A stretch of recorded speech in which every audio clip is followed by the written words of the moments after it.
Alright, what's going on, guys? This is Mike again, and welcome to the finale of A Decade in Review.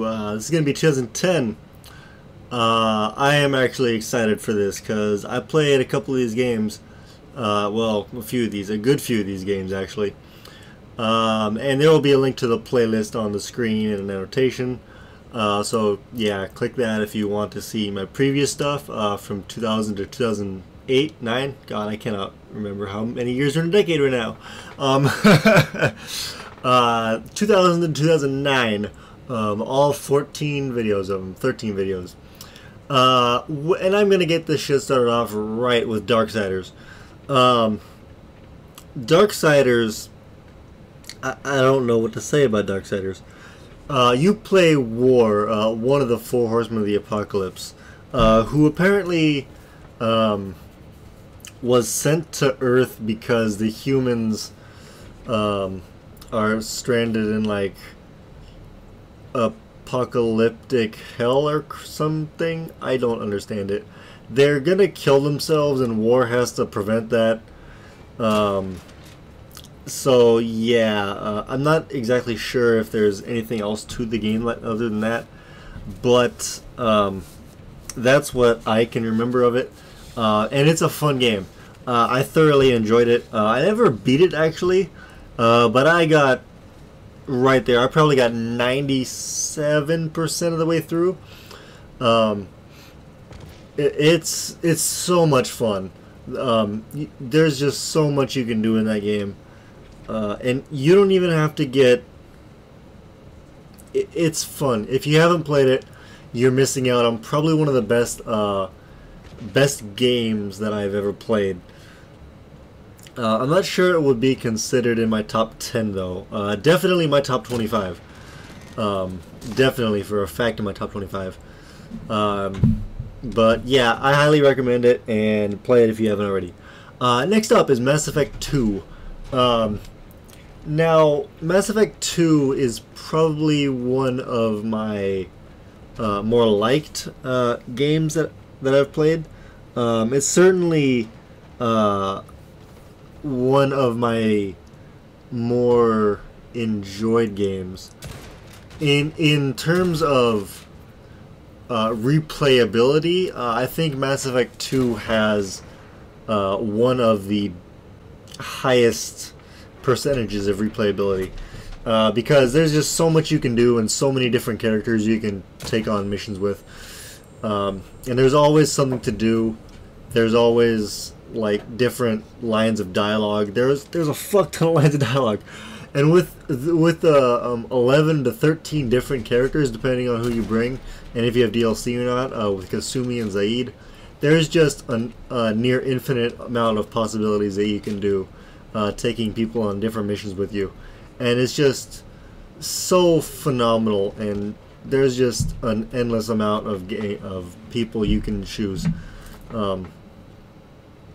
Although the Normandy in number 2 did get a little crowded, with there being 4 decks and the captain's cabin being restricted to one of them.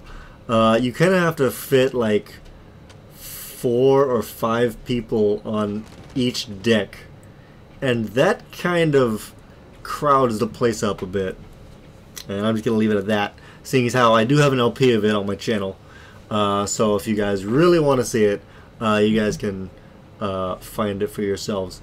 I may just link it in the description. Next up is BioShock 2. I don't even know why I'm bringing this up. I had never played it, so therefore I am not entitled to review it.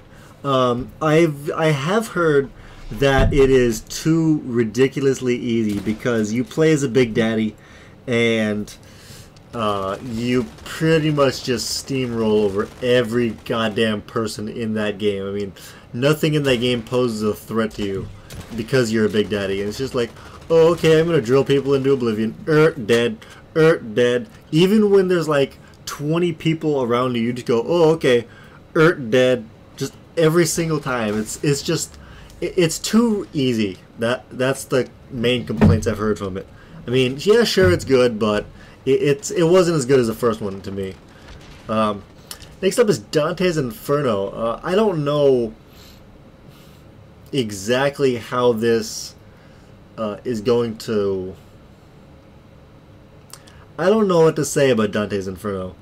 You play as Dante, of course, not to be confused with Dante from Devil May Cry.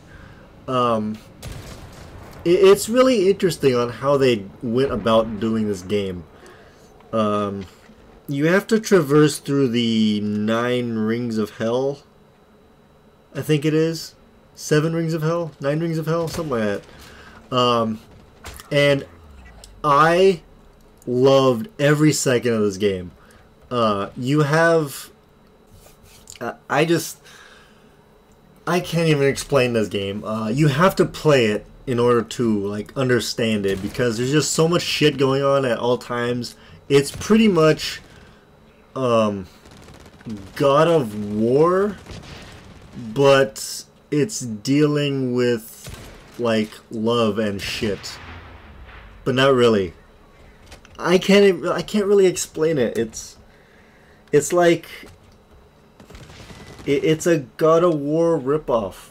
Pretty much all it is. But it's a good God of War ripoff. I enjoyed playing it, and I had a good time with it. Next up is Heavy Rain. Heavy Rain is a PS3 exclusive that actually has options. Like, it has consequences to your actions, and you have multiple actions. I don't know, because I never played it, because I don't have a PS3. But I have heard it was a little too short.